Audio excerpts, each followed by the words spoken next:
हैदर साहब, आपकी जानिब में आना चाहूँगा, क्या आपको नज़र आता है, किस हद तक आप पुरुम्मीद हैं कि इन मुज़ाकरात के अंदर कोई ना कोई फ्रेमवर्क जो है वो तय हो जाता है, अगर कोई डील भी नहीं हो पाती फिर भी?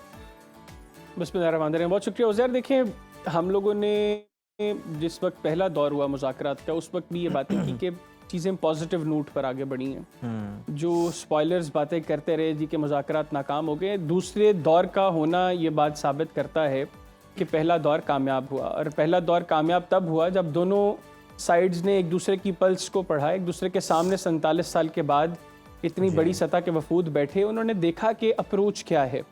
और मेजॉरिटी चीज़ों पर तो बाद में जो है वो रिपोर्ट भी होगी इन चीज़ें के मैक्सिमम चीज़ों पर कंसेंसस डेवलप हो गया। 3-4 मेजर इश्यूज रह गए पीछे। उसमें भी मैं समझता हूँ कि काफ़ी हद तक चीज़ें पॉजिटिव एंड पर ही अभी आगे बढ़ रही हैं। तो मैं भी ये नहीं समझता कि इस मुज़ाकराती दौर के अंदर चीज़ें हतमी कंक्लूजन की तरफ बढ़ जाएंगी या हमें एक फ़ाइनल अकॉर्ड जो है वो साइन होता दिखाई दे।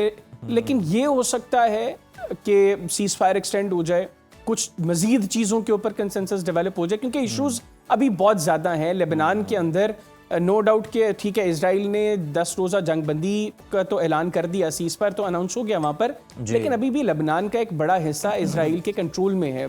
उसके ऊपर क्या मुस्तकबिल में किस तरह का लाए अमल बनता है, इजराइल को कैसे वहाँ से निकालना है, या इजराइल कितने हिस्से पर काबिज रहेगा, ईरान किस चीज़ को एक्सेप्ट करता है, ये देखना बहुत ज़रूरी है। सेकेंडली, स्ट्रेट ऑफ हॉर्मुज़ के ऊपर आपने देखा कि ईरान ने उसको खोला, एक पॉजिटिव जेस्चर दिया, लेकिन अमरीकी नाकाबंदी के बाद उसको दोबारा जो है उन्होंने बंद किया। और उसके बाद जो ईरानी एक जहाज़ जो है उसको अमेरिका ने अपनी तहवील में लिया, तो उसके बाद भी चीज़ें थोड़ी सी टेम्परेचर जो है वो दोबारा जो है वो गर्म हो रहा है इस हवाले से। लेकिन मैं फिर भी समझता हूँ कि कुछ चीज़ें होती हैं डोमेस्टिक कंजम्पशन के लिए, ये भी शायद क्योंकि जो नाकाबंदी थी ईरान में भी ये अप्रोच डेवलप हो रही थी कि शायद ये डोनाल्ड ट्रंप अपनी डोमेस्टिक जो ऑडियंस है उसको इससे एड्रेस करने की कोशिश कर रहे हैं।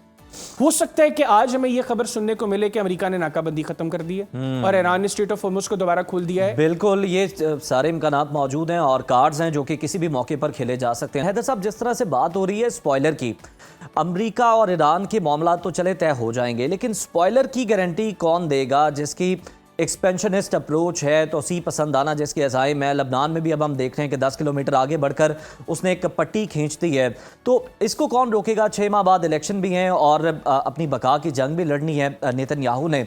इसको किस तरह से कंट्रोल किया जा सकता है और इसकी ज़मानत कौन देगा? लेकिन नेतन्याहू की एक ही शख्स ज़मानत दे सकता है और वो सब उसके ऊपर बार बार बात कर रहे हैं कि वो डोनाल्ड ट्रंप है जी। जिस तरीके से ट्रंप ने इन 40 रोज़ा जो जंग थी इसके अंदर भी नेतन्याहू को स्नब किया, या उससे पहले जब जून में ईरान के ऊपर इजराइल ने हमला किया उस वक्त भी डोनाल्ड ट्रंप ने उसको स्नब किया। जब B-2 बॉम्बर्स की स्ट्राइक हो गई, बंकर बस्टर बॉम्बर्स ने ईरानियन तीनों न्यूक्लियर साइट्स को जो है वो तबाह किया, उसके बाद भी उन्होंने उनको रुका कि बस अब ठीक हो गई हैं, यहाँ पर चीज़ों को ख़त्म कर दो, जो तुम्हारी अप्रोच है अब इसको यहाँ पर ख़त्म करो।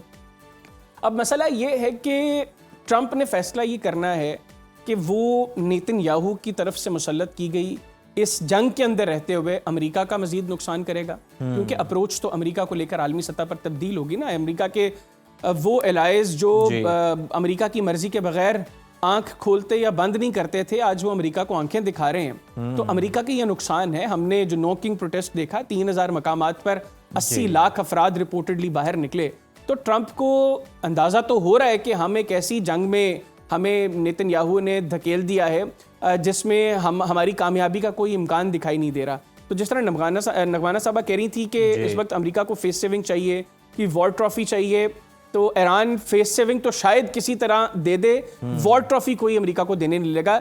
अब ट्रंप ने फैसला करना है कि वो मिड टर्म से पहले अपने लिए हालात को साजगार बनाना चाहता है, रिपब्लिकन्स के लिए हालात को बेहतर बनाना चाहता है, या नवंबर के बाद वो इम्पीचमेंट के बाद अमरीकी सदारती ओहदे से फारिग होना चाहता है, या फिर उसको नेतन्याहू की सियासत को बचाना है। क्योंकि नेतन्याहू की अप्रोच तो बहुत क्लियर है। जो दो इस वक्त मैं समझता हूँ कि किरदार इस वक्त जो दुनिया में उनको आप शैतान से रिलेट करें, तो उसको सेटन याहू कहता हूँ बाय द वे। तो एक वो नरेंद्र मोदी और एक ये सेटन याहू है। ये दोनों एक ही सिक्के के दो रुख। ये बिल्कुल, ये वो मदरलैंड और फादरलैंड का भी खैर अब तो उसने कहा ना कि इंडिया मदरलैंड है, इजराइल फादरलैंड है। तो ये मदरलैंड और फादरलैंड जो है ना, इनमें अप्रोच अनहोली अलायंस है जो अप्रोच इस वक्त इक्तदार में है ना, वो अप्रोच सिमिलर है। तो यही दो स्पॉयलर्स हैं। नेतन्याहू की गारंटी सिर्फ ट्रंप दे सकता है, क्योंकि अमेरिका के बगैर इजराइल जंग नहीं लड़ सकता। उनको असलहा चाहिए अमेरिका का। अगर अमेरिकी आशीर्वाद नेतन्याहू को हासिल नहीं होगी तो चाहे जो है वो भारी दिल के साथ उसको इस जंग से निकलना होगा।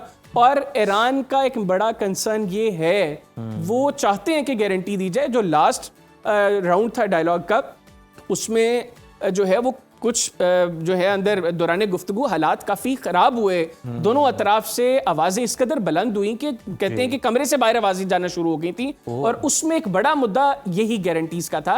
ईरान कह रहा था कि हमने बार बार आप पर यकीन किया, लेकिन आपने हर मर्तबा हमें धोखा दिया, तो आप अब हमें इस चीज़ का यकीन दिलाएं कि इस मर्तबा आप हमें धोखा नहीं देंगे। JCPOA के अंदर भी बहुत सी चीज़ें तो हो गई थी तय, और अब भी जो कुछ तय होगा, मैं समझता हूं कि इतनी मार खाकर आलमी सतह पर अपनी इमेज खराब करने के बाद अमेरिका अल्टीमेटली वही कुछ हासिल करेगा जो पहले बराक ओबामा JCPOA में हासिल कर चुके थे अमेरिका के लिए। इससे बढ़कर कुछ नहीं हो सकता। बाकी गारंटी एक ही शख्स देगा, वो ट्रंप है। अगर ट्रंप ने यह फैसला कर लिया कि नेतन्याहू को नकेल डालनी है और अपनी सियासत को बचाना है, उसकी सियासत को जो है उसको प्रायोरिटी नहीं देनी, तो फिर इसमें कोई शक नहीं है कि इजराइल जो है वो इस जंग से भी बाहर जाएगा और वो कोई उल्टा कदम भी नहीं उठाएगा। बिल्कुल हैदर साहब, हम देखते भी हैं बराक ओबामा हो या साबिक अमरीकी सदूर हो, ट्रंप उन सबको तनकीद का निशाना भी बनाते हैं कि इन्होंने कुछ नहीं किया, जो कर रहा हूँ मैं कर रहा हूँ। और वो बराक ओबामा से बेहतर डील ले जाना चाहते हैं। और फिर वॉर ट्रॉफी जो है उसकी बड़ी उन्हें ख्वाहिश है। पहले नोबेल पीस प्राइज़ की उन्हें ख्वाहिश थी, अब उसकी बड़ी ख्वाहिश है कि पोडियम पे जनाब वो नंबर 1 पे आके खड़े हो जाएं। यूरोप की बात हम कर रहे हैं, 6 दिन का जेट फ्यूल जो है वो यूरोप के पास रह चुका है। कितना दबाव है यूरोप का भी अमेरिका के ऊपर, और इसके अलावा फिर चीन जाना है, दौरा चीन भी करना है ट्रंप ने। तो इस वक्त कितनी दबाव की सूरत हाल है अमेरिका के ऊपर भी, डोनाल्ड ट्रंप के ऊपर भी, कि वो भी किसी ना किसी एकॉर्ड की तरफ, किसी ना किसी डील की तरफ लाजमी जाए? देखिए, जिस तरह नगमाना साहबा ने कहा कि इस वक्त सबसे ज़्यादा प्रेशर जो है वो डोनाल्ड ट्रंप के ऊपर है।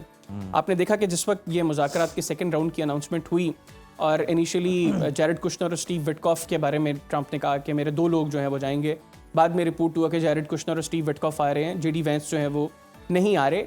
लेकिन ईरानियन साइड ने भी फिर अपना डेलीगेशन जो है उसकी अनाउंसमेंट रोक दी। बाद अज़ां बावजूद इसके कि ट्रंप ने पहले कह दिया कि JD वैंस को कुछ और काम है, मैं वहां पर इसको भेज रहा हूं। फिर ये व्हाइट हाउस ने कहा कि JD वैंस जो हैं वो मुज़ाकरात के दूसरे दौर में शामिल होंगे। इट मीन्स के ट्रंप को इस चीज़ का अंदाज़ा है कि ये मुज़ाकरात और इनकी कामयाबी उसके लिए कितना ज़रूरी है। क्यों ज़रूरी है, उसकी मल्टीपल रीजंस हैं। अमेरिका में प्रेशर जो हमने पहले डिस्कस किया, इन लोगों ने जो नैरेटिव वॉर अमेरिका हारा है या ट्रंप हारे हैं, वो अपने लोगों को कायल ही नहीं कर सके कि ये जंग उनके लिए ज़रूरी है। माजी की अमेरिकी जंगें जो हैं उसमें अगर एक बड़ा तबका उस अप्रोच के खिलाफ था, तो एक बड़े तबके ने अपनी हुकूमत और अपनी फौज का साथ भी दिया, क्योंकि वो कन्विंस हो गए कि ये जंगें अमेरिका के लिए ज़रूरी हैं। अब डे 1 से डोनाल्ड ट्रंप कह रहे हैं कि अगर हम ये हमला ना करते तो ईरानी हमारे घरों को पहुंच जाते, इनके मिसाइल्स हमें हिट कर रहे होते, ये 2 हफ्ते में जो है वो न्यूक्लियर पार बन जाते, इसलिए हमने ईरान पर जो है ये हमला किया। लेकिन अमेरिकी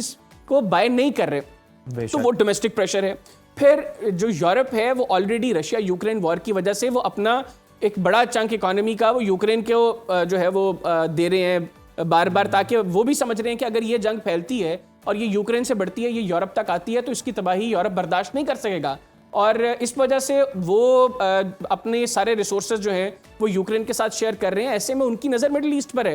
अगर यहाँ से भी उनकी एनर्जी रिक्वायरमेंट्स पूरी नहीं होंगी, यहाँ से भी उनको इसी तरह की क्राइसिस का सामना करना पड़ेगा, तो यूरोप में खाना जंगी की सूरत हाल जो है वो शुरू हो जाएगी। तो उसका प्रेशर भी इस वक्त डोनाल्ड ट्रंप पर है। तीसरी जो चीन का दौरा है, नगमाना साहबा चूंकि चीन में रह के आई हैं, ये इनकी बड़ी बेहतर अंडरस्टैंडिंग है, ये पल्स को समझती हैं चाइनीज की। चाइनीज ऐसी सिचुएशन में डोनाल्ड ट्रंप को वेलकम नहीं करेंगे। बिल्कुल। और वो जो डोनाल्ड ट्रंप ने कहा ना कि वो प्रेसिडेंट शी जो है वो जब मैं जाऊंगा तो he will give me a big fat hug, तो अगर उसको वो हग चाहिए तो वो उसके लिए उसको वो सब कुछ करना पड़ेगा कि चाइनीज उसको प्रॉपर तरीके से वेलकम करें। चाइनीज इस अप्रोच के साथ कभी और इन हालात में कभी डोनाल्ड ट्रंप को वेलकम नहीं करेंगे। और डोनाल्ड ट्रंप के लिए बहरहाल चीन का दौरा भी बहुत जरूरी है। और हम ये भी खबरें सुन रहे हैं कि ना सिर्फ Iran America deal, Donald Trump तो यहां तक चाहते हैं कि चाइनीज जो है वो उनको एंगेज करवाएं नॉर्थ कोरिया के साथ, वो उनके साथ भी जो है वो चीजों को सेटल करने की कोशिश करेंगे। अब तो बहरहाल इस वक्त हैदर जो साहब सबसे ज्यादा बिल्कुल pressurized बिग बंदा है वो फैट ट्रंप हग है। चाहिए डोनाल्ड ट्रंप को, लेकिन हम लेकिन देख रहे इसके हैं ऊपर कि बहरहाल चाइनीज ने कहा है कि ऐसे लोग अपनी गुफ्तगू के अंदर जो है ना वो बेहतरीन अल्फाज का इस्तेमाल कर रहे हैं, लेकिन ट्रंप है चाइना अपनी जो है मर्जी से अब बातें बिल्कुल हम देख रहे हैं कि वो भी बड़ा मोहतात है और वो किसी तरह वो इंडोर्स नहीं करना चाहता, कोई भी इस तरह का जेस्चर भी इवन नहीं देना चाहता कि जनाब वो डोनाल्ड ट्रंप को या अमेरिका को सपोर्ट कर रहे हैं ईरान के खिलाफ। और बिल्कुल ये क्लियर किया कि आप जनाब ईरान के साथ अपने मामलात को सेटल करें, सॉर्ट आउट करें, फिर आप हमारे यहाँ विजिट करें तो हम आपका भरपूर वेलकम भी करेंगे और आपके साथ जो मामलात हैं उनको आगे भी बढ़ाएंगे। बहुत शुक्रिया